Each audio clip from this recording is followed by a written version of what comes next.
Hi, my name is Alison Fay. I serve as the director of the Jacob Wetterling Resource Center. I'm Jane Straub. I'm Victim Assistance Specialist. How did the 11 for Jacob movement start? The 11 for Jacob movement started with a text message.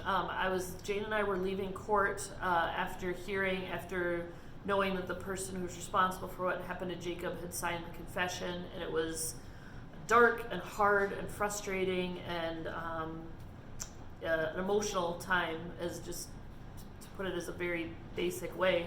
And my friend Maura, who works at the National Center for Missing Children, sent me a message. She said, I know you have a lot going on right now. Quick question, what was Jacob's soccer jersey number? And I replied back that Jacob wore an 11. He was wearing his 11 soccer jersey when he was taken.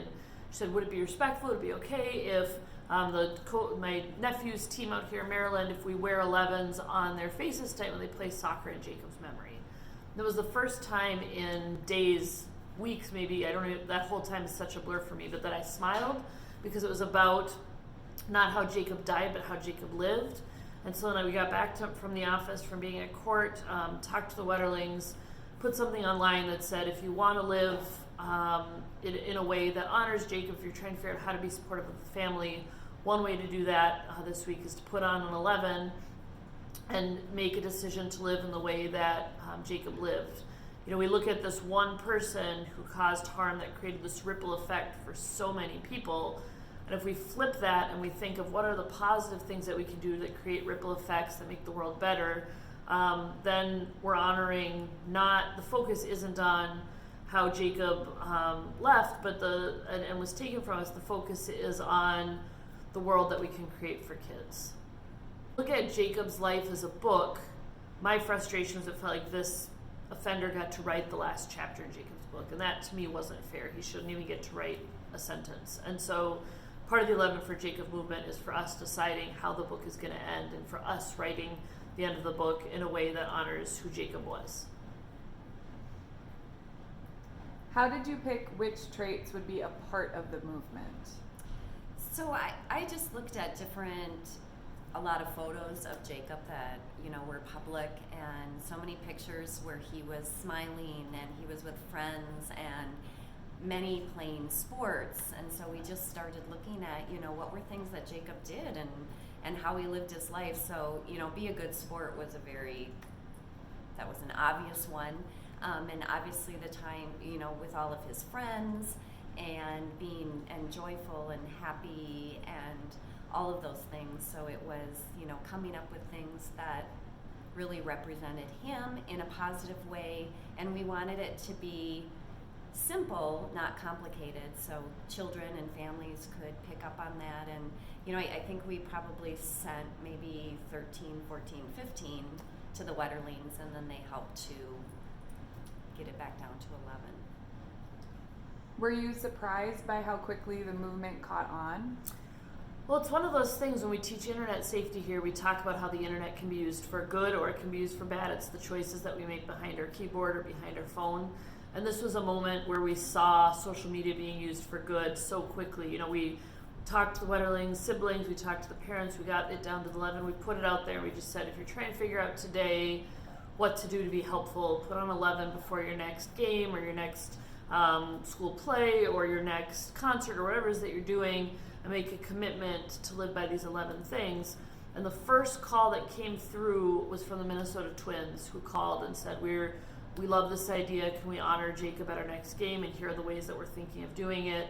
And then calls and pictures coming in from just kids getting off the school bus at the end of the day and their parents working with them to design an 11 poster and holding it up and sending it in, and the 11s popping up. A lot of people were calling us asking for permission. I remember, could we put the 11 up at our theater? Could we put the 11 up at our hockey rink? And it was like, we do not own the number 11.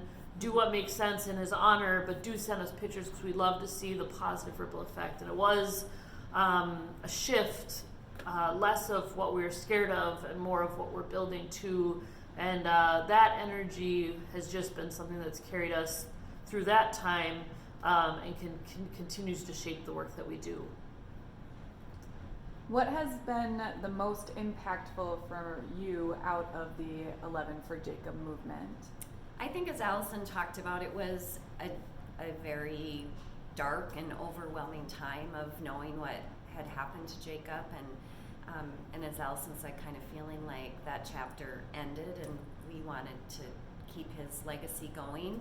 So we had actually planned a 5K before Jacob had been recovered. The 5K was going October 22nd. Jacob's abduction date was going to fall on a Saturday in 2016, and so as an agency, we knew that there was a lot of energy around that day, and we wanted to do something positive. So we decided we were going to do a 5K and have the community come and support the family. And then Jacob was recovered, so it ended up being a very large event, but a very healing event. But what we did was we had signs made of all the 11 traits, and they were placed around the 5K. And we have, wonderful person Joy Baker, who had a blog that really helped to bring information forward. And there's a picture of Joy standing next to the Be Joyful poster, and then there's one of Aaron Larson, who was with Jacob when he was abducted, and he's standing next to the Be a Good Friend. And those images are just really imprinted in my mind. There were so many, and I love the ones coming in for kids, but the one that for me, there was a soccer team that before the game, they had the person who wore an 11 for the 9th grade team, for the JWRC team, and for the varsity team stand and read the 11 traits before the game. And I remember that week just watching that and knowing that if that is the energy that we are pushing forward, if those are the people who are coming together, when we put on our jersey, when we put on our whatever it is, if we're thinking about being positive, if we're thinking about being understanding, if we're thinking about being gentle with others, just that ripple effect, and just watching those soccer, in the sense of that age, and that just having that passion for it, and treating it in a somber, solemn way, but in a way that really brought up emotion. I just remember watching that video of this soccer team announcing them before the game and just sobbing. And you never know which of the ones are going to hit.